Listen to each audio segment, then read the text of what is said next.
One of Trump's first acts as president was to stop this program that gave foreign aid to countries, even if they were going to use some of the money for evil abortions. This is a thing Reagan started called the Mexico City policy, and it's basically a ping pong ball that gets knocked back the other way every time the party in power shifts. So people didn't make a huge deal out of it at the time. But I think it's worth drilling in on a little, because a new study just published in The Lancet has shown pretty damn conclusively that this policy actually leads to more abortions. And it's not hard to figure out how this works. The groups most affected by this are the humanitarian organizations that focus in on lowering birth rates. With those groups starved for funds, access to contraception goes down. Unwanted pregnancies go up. So in the nations most affected by the policy, the abortion rate actually spikes about 40% every time a Republican takes over the executive branch.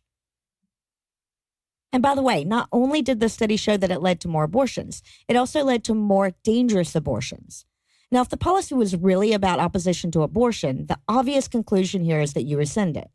And nobody in the GOP is even suggesting that. Just something useful to have in your pocket when somebody challenges the assertion that these policies are actually about controlling women. And speaking of controlling women, Kevin Sorbo is back in the news. Or just in the news, I guess. Pretty much any time he's being talked about outside of god-awful movies, it's a pretty substantial spike in Google Trends for the guy. Anyway, the other day he took to Twitter to chastise all the feminists that weren't defending Sarah Huckabee Sanders, even though she had a vagina.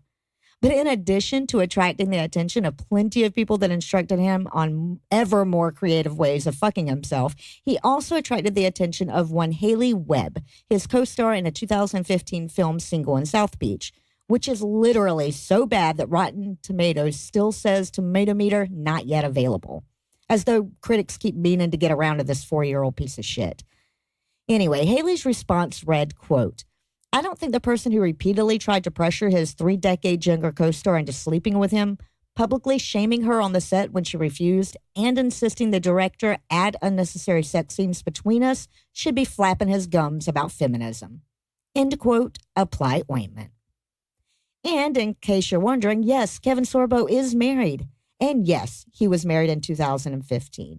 What a delightful way for his wife to find out.